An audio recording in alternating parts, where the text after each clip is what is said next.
Good morning, everyone. This is Ali Atto with Start Your Day the Best Life Way. I'm a coach and instructor with Best Life Creation Society, and here today just to share, just over the summer, I have just been sharing some little nuggets of wisdom that I've gotten from this wonderful book, Manifest Your Desires by Esther and Jerry Hicks. It's 365 ways to make your dreams reality. So it's like a daily devotional, where you can read something and meditate on it and let it soak in. I personally really love doing these things in the morning to kind of get my mind soothed and get myself thinking and feeling in a way that's going to bring me the best of my day, basically. So today I'm going to read a little bit out of that book, out of the Manifest Your Desires book. Hi, Baram. I'm also going to do a card. So this is a really cool deck of cards that Esther and Jerry Hicks put out. I don't know if you can see it there, Getting into the Vortex, which they have a book by the same name and also a book called The Vortex that are both incredible reads. And so I'm actually going to start with one of those cards today. And it says, I must focus on wanted to manifest wanted. Right? And I'll read the back and the exclamation to you, the explanation. Hi, Jen. It says, we would never go so far as to say that the behavior of others is responsible for the way you feel, because you have the power to focus and therefore attract, despite the behavior of others in your environment. If every time you see something unwanted, you realize that in the same moment, your awareness of something wanted is keener, and you quickly turn your attention in the direction of the newly emphasized wanted, everything in your experience will continue to improve. So I'm going to read this all again, and then we'll talk about it a little bit more. It says, I must focus on wanted to manifest wanted. And I'll show you the card. So you see this lady, you can see her focusing, right? She's kind of, she's got her finger up to her eye, kind of indicating that focus, and she's focusing on something in her hand. And I'll read it again. We would never go so far as to say that the behavior of others is responsible for the way you feel, because you have the power to focus and therefore attract, despite the behavior of others in your environment. If every time you see something unwanted, you realize that in the same moment, your awareness of something wanted is keener, and you quickly turn your attention in the direction of the newly emphasized wanted, everything in your experience will continue to improve. So I love this.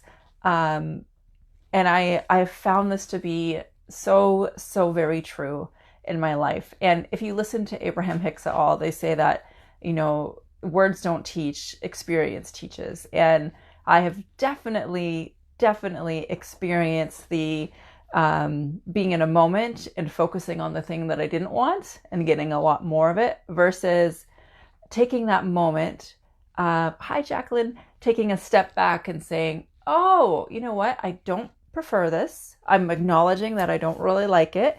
I don't prefer it.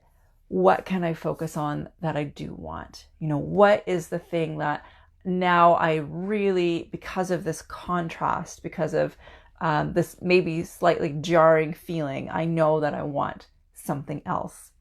So, and this kind of brings in the idea that other people's behavior we don't get to put responsibility for how we feel on other people's behavior, because everything in our life is basically part of our manifestation. And that can be a tough one to swallow sometimes. Hi, Scott. Because, we are kind of taught that if we have parents we don't like, or coworkers we don't like, or something we don't like about someone or something, that it's their fault and we just have to put up with it and try to manage. But that's not what the law of attraction says. The law of attraction says that everything that comes into your life, you attracted through your energy, through your vibration. And so that means that really we are always responsible for our emotions. We are responsible for the way we feel. And it doesn't mean that sometimes we don't have tough experiences. And especially if you're new to this, you might right now be looking at all your relationships going, yeah, but there's so many that when I'm around this person, this happens, or I feel this way. And it's fine to start there. It's fine to be there.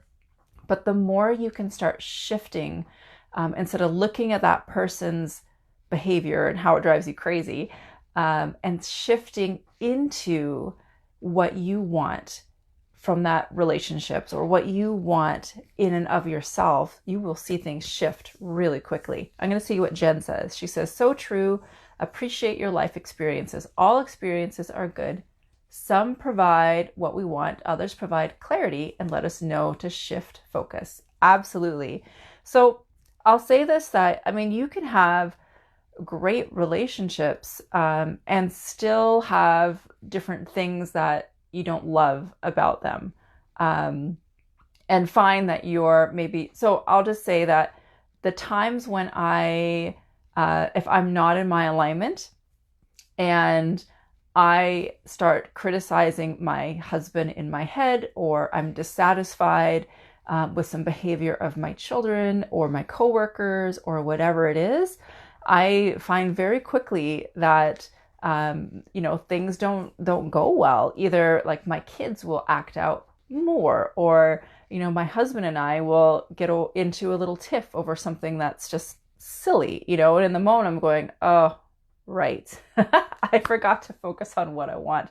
I was allowing myself to focus on what I didn't want or what I didn't prefer. I didn't just acknowledge it and shift, right? You want to acknowledge what you're feeling. That's important, because you can't really truly make the shift into what you want until you acknowledge what you don't want. That's part of the point that brings clarity is, oh, yep, don't prefer this, shifting over here.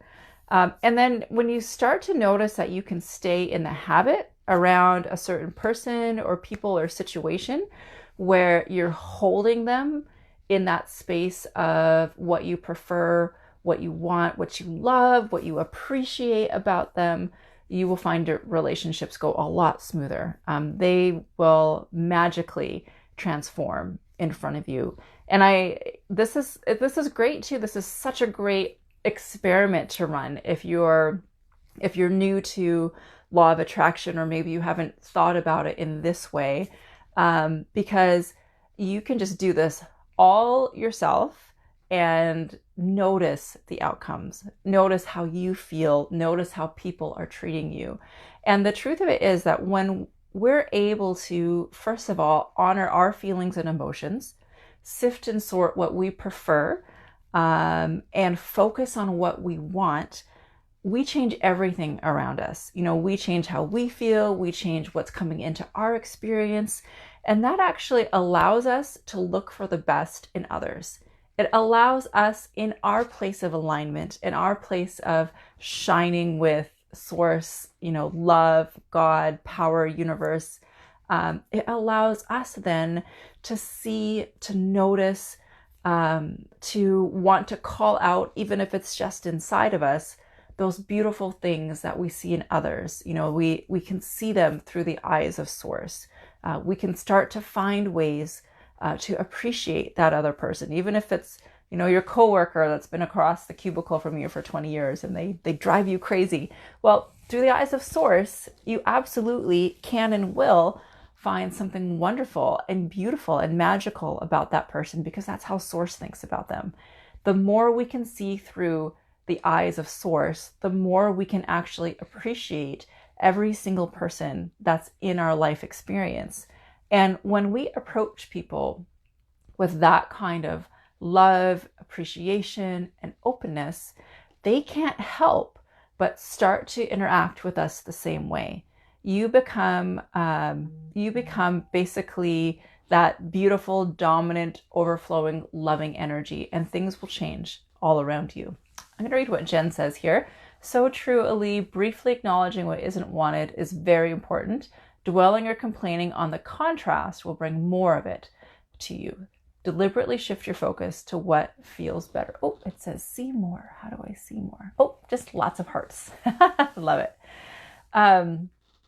Yeah, and so it's so good to notice these things. Now, we don't want to now here's the thing, is you notice and you shift, right? This is kind of what Jen was saying too. You don't notice and dwell, or notice and complain, or notice and, call your best friend and tell all your problems. And I know that seems normal to call someone up and tell them all of our problems. But if you, and you know what, that can feel good in a way, in a way, because there's this emotional kind of dumping off of how you're feeling.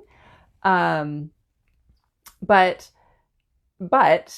law of attraction says that whatever you're feeling now, you're going to get more of in the future, right? So if we're calling one person and telling them all about our troubles, and calling another person and telling them all about our troubles, we're just continuing to generate that same feeling of whatever that problem is inside of us. Our mind might like it because our mind likes to focus on problems. Our mind is a problem solver. And if you want to give it something to hash over, you can do that. But it's not going to change your energy, your emotion, your vibration, and attract more of what you actually want in your life.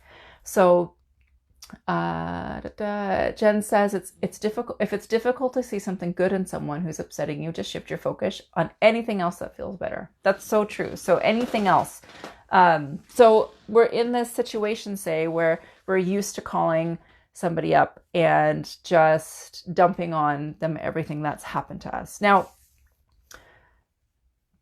it's not that we don't want you to acknowledge that something is going on in your life, but it's so much better to, acknowledge what's going on and then decide what you want instead. Instead of spending all of that mental energy with wheels spinning, thinking about all of the issues and all of the ways that things aren't going well for you, shift your focus. Spend that mental energy, that emotional energy, shifting away. Again, if you can't find something good about that person, like Jen said, shift to something else that makes you feel good. Just get your attention off of it. Because again, if you're focused on this thing that you don't want, you're going to get more of, might not be that exact same situation, but that same feeling is going to come back over and over.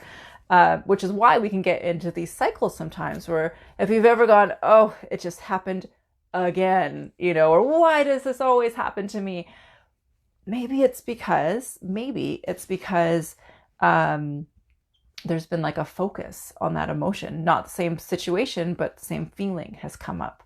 So try to shift your focus to something that makes you feel good. Again, this can be super simple. It can be getting outside, taking some deep breaths in the sunshine, appreciating a little bit of beauty, a flower, a work of art, petting your cat, your dog. It can be daydreaming, look at pictures of things that make you feel good. If there's something else that's going really well in your life, focus on that.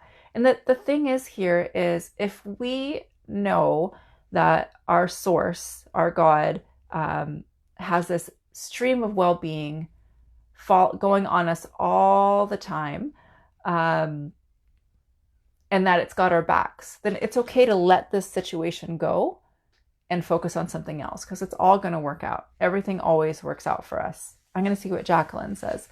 This is a very delicate issue, because when you want to shift too soon, you suppress what's going on. It becomes a taboo. And for example, mourning process, timing is very important. Don't forget our humanity. Focus on divinity and humanity. Jacqueline, you make a good point. I think there are times in life when we don't we never ever want to pretend that we're happy when we're not. And if there's a big shift in life, when there's a mourning process or a big change, I mean, sometimes it's not just grief because someone has passed away. Sometimes it's a change in a relationship, or even something that we know that we want, like let's say we know we want to move to a new city or country because we know it's the right thing. And there's a part of us that's excited about it, but then there's another part of us that's like mourning the change and the loss of friends and, all that kind of stuff. That we do want to absolutely acknowledge that pain. As long as we have the understanding, though, that we're not going to stay there. So I really can speak to this because I did have some issues in my life that I mourned for years. For years, I had a lot of trauma in 1 year. And I, for years, would revisit that trauma. So what I needed to do was fully acknowledge kind of my part in it and my responsibility. I was constantly blaming other people, which is kind of what we're talking about here too, is acknowledgement isn't blaming others. Acknowledgement is also saying, like, I had some part to play in this and I take responsibility for that. Once I could do that, take responsibility for my part, I felt such a massive release. Once I knew to do that, that's something I really learned in Best Life, was taking responsibility for my part. So we have to know this is part of life experience and getting to know ourselves. So I've still had, since I've been in Best Life, I've had a few traumatic things come up, things that were really tough. So this is okay for you guys to know, but I actually have had a miscarriage while I've been in Best Life, and probably hardly any of you know that. But it was definitely honoring my feelings, taking time.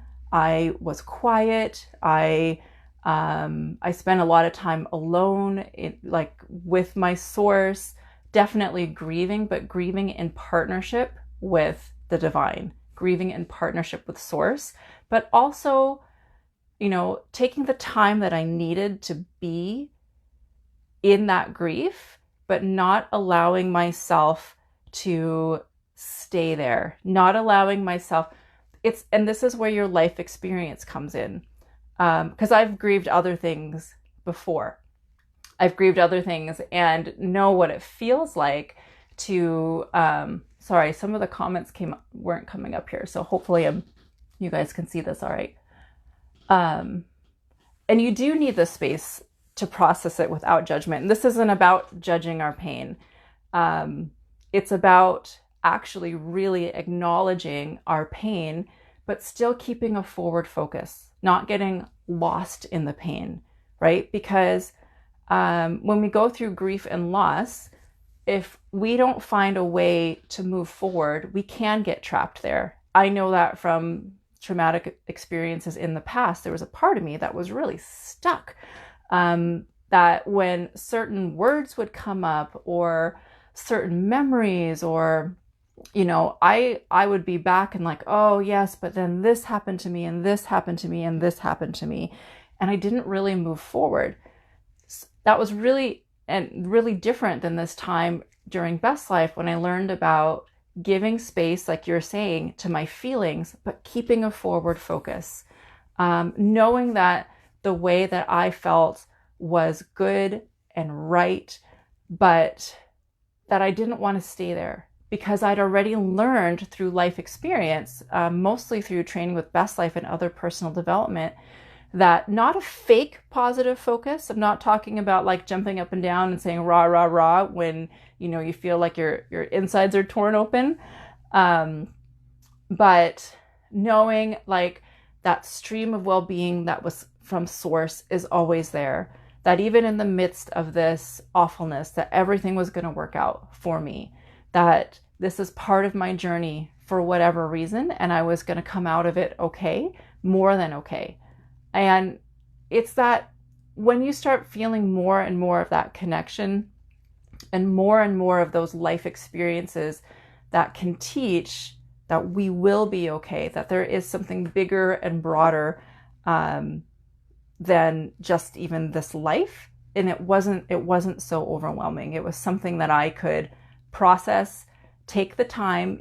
We talk about when you're in a negative feeling space to move your way up to something more general. Well, in a day where maybe there's that negative feeling is small. So like something silly, like I can't find a parking spot and I'm upset about it for some reason. I can generalize that out to like, my life is pretty good. Who cares about the parking spot? Pretty easily.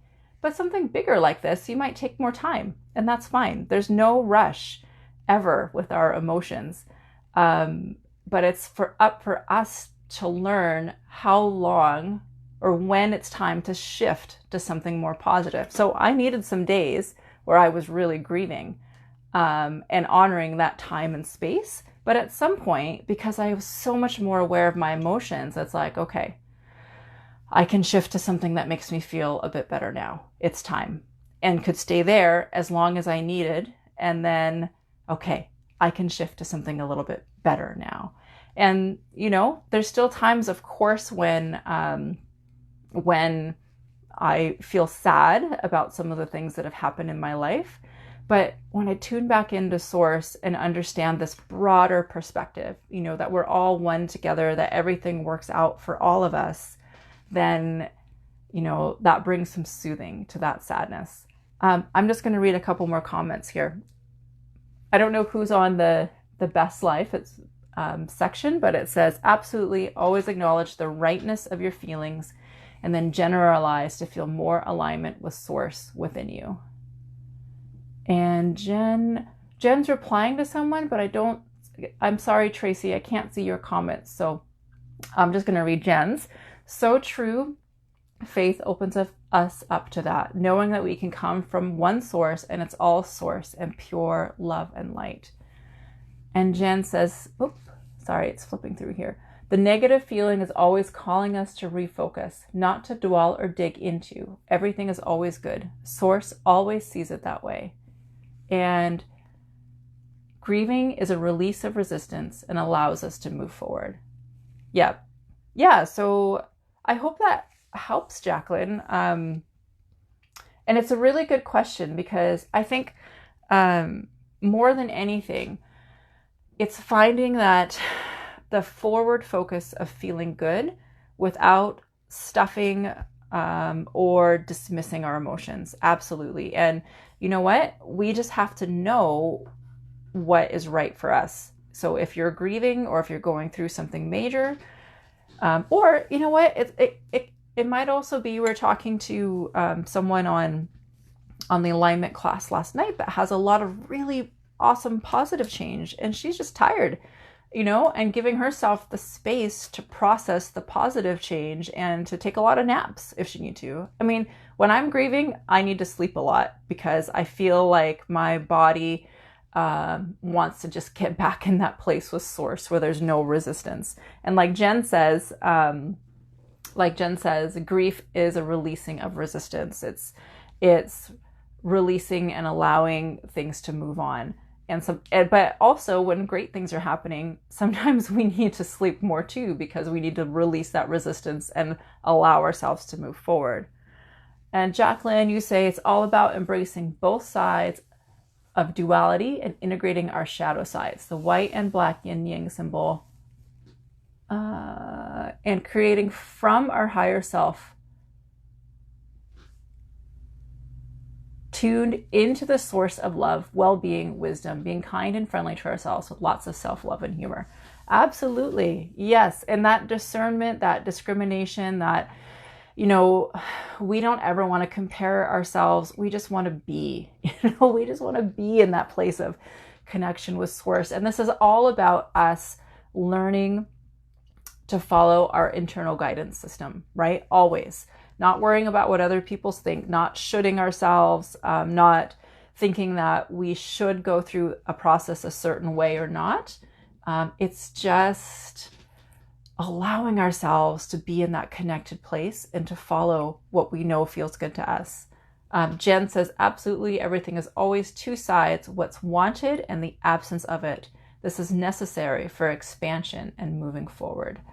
And yes, being kind and gentle as we move forward. Yeah, the kinder we can be to ourselves, the easier it will be. Like it really is our self-judgment or our fear of judgment of others that can keep us from feeling what we really feel and coming to that place of connection with our source.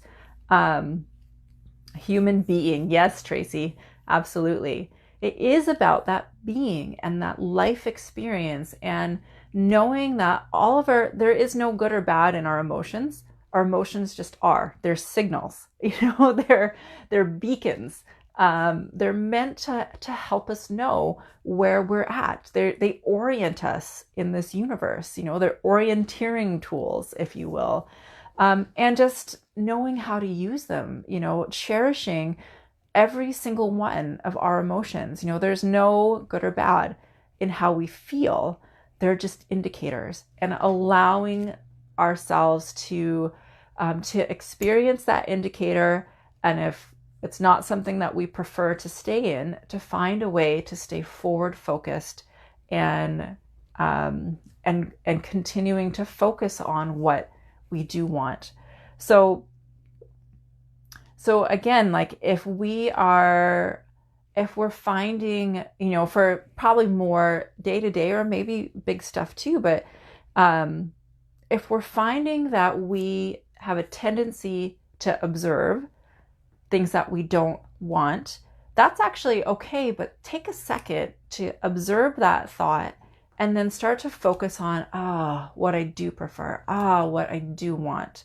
I know that one of the processes that Abraham Hicks talks about is this list of positive aspects. So let's say that you have observed, if you can feel it, you can heal it. I love that, Jacqueline. That's beautiful.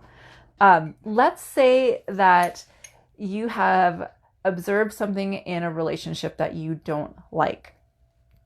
So you know this already. Good. Your indicators are working. Everything is working perfectly. Now, this list of positive aspects that Abraham talks about is, it's a great exercise to maybe in the morning when you have some time, you can actually write that person's name down.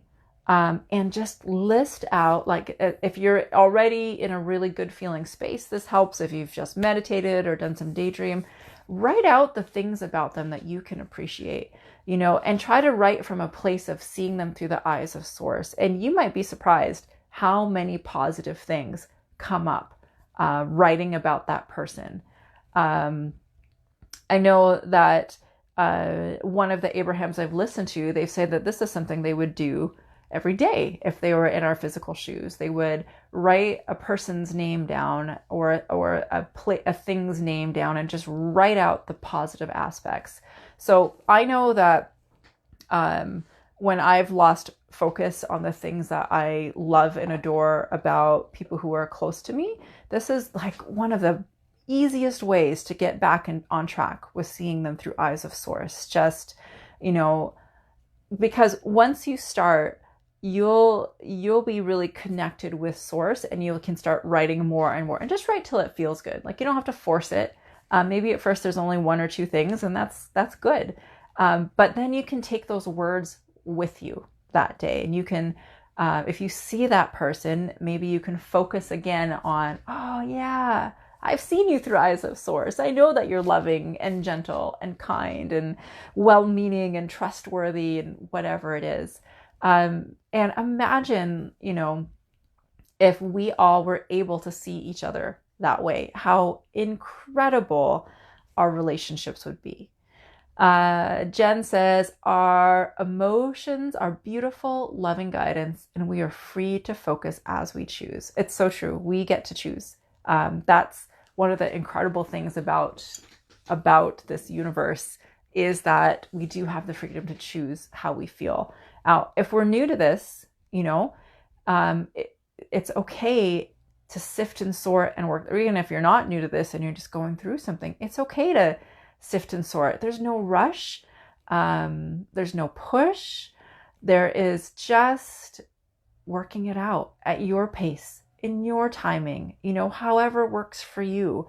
Because ultimately the journey is about you connecting to your inner being, connecting to your source, and living out the joyous things that you find there, however that works for you. There's so much freedom. There's so much diversity.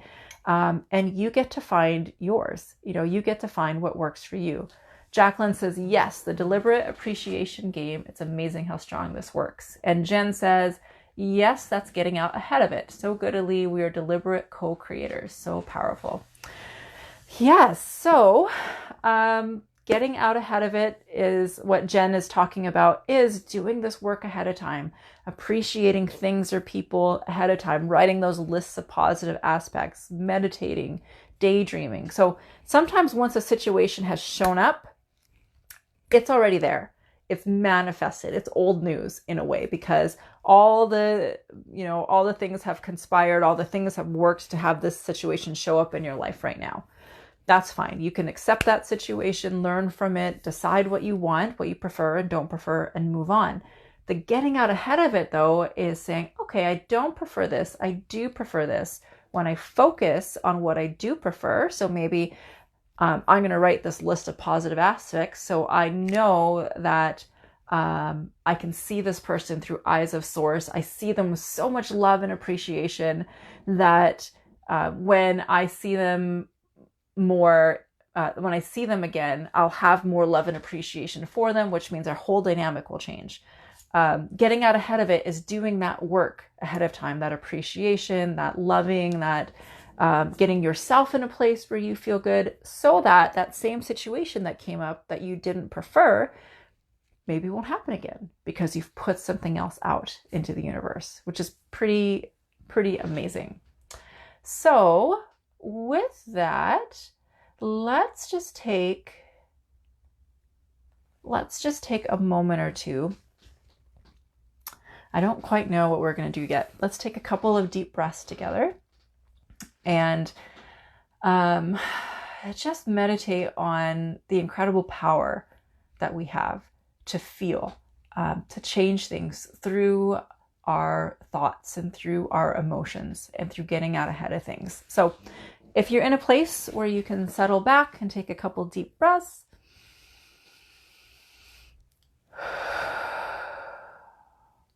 knowing that when you're breathing in, it's like you're taking some of source energy and just dispersing it through your body. Just take in some of your source into your experience right now.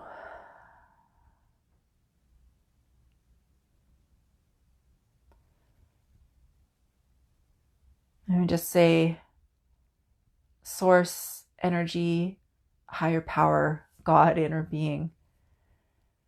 We are so grateful for freedom. We're so grateful for choice. We're so grateful for the ability to feel, to sift and sort, to choose, to create, to prefer.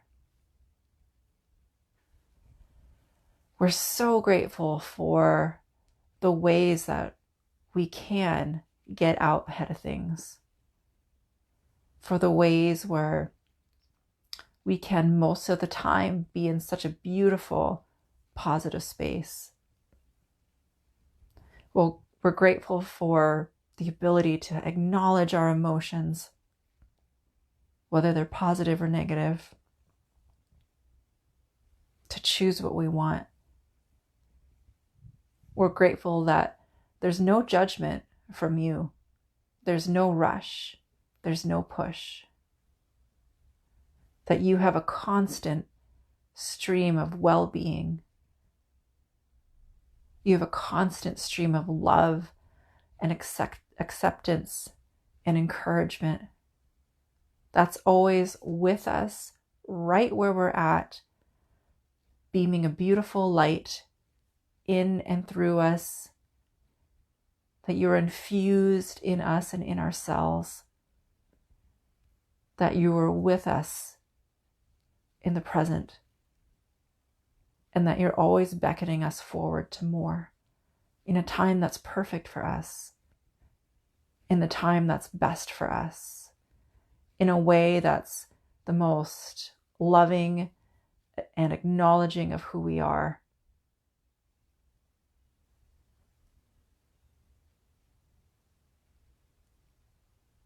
Thank you for all of these processes and ways for us to experience our life here on earth. Thank you for all the feelings that we get to feel, all of our indicators. We appreciate them all. Thank you for the ability to focus on what we want. Thank you for the opportunity to deliberately create the life that we want. And for all the things that we've created before, all the love, all the lessons, all the things that have shaped us into who we are now. And we confidently and happily look forward to the more that is always calling us. There's so much more for us. And I'm so thankful that every second that we have on this earth, we get to step into more of that, whether it means sitting still and meditating, whether it means staying in satisfaction, whether it's in a place of contrast where we're not preferring something. Thank you for the opportunity to continue to move forward, and for all of the beauty and wonder that we get to experience in this life. Oh, all right. Love you guys. Hope you all have an incredible, incredible rest of your day. And we'll see you back here on Wednesday. All right. Bye for now.